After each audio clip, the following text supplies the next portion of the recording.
Day 5, guess what we're going to learn? This is the final day.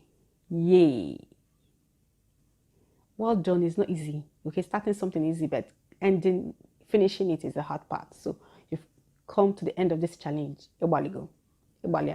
Okay, so day 5, we're going to practice the objects we learned on day 2. Okay, like I said, just feed the brain the same thing over and over again, and that's how it retains it.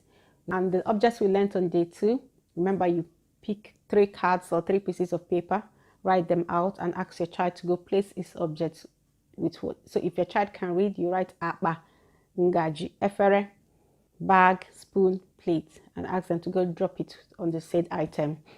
And if they're not able to read, you then just draw the item, and then you say, ask them to point to which one you are saying.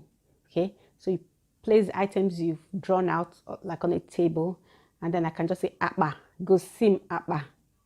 They will show you. So show me bag, go sim apa. Okay, go sim efere, go sim ngaji.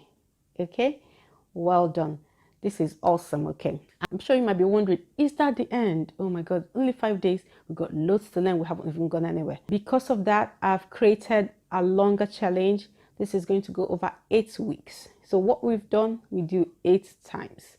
So this is like 40 days, 5 days, 5 days, 5 days. Okay, so for 8 weeks, that's 2 months. Okay, all right. So if you're interested in that one will be paid. We'll be meeting every week and encouraging each other and talking about what we've achieved, whether we were able to teach something and what they've learned. You can share what your child learned this week. Some other person can share, and you can bring ideas how we can make this challenge better. Okay, so to go further, to keep this momentum so that your child can carry on learning Igbo.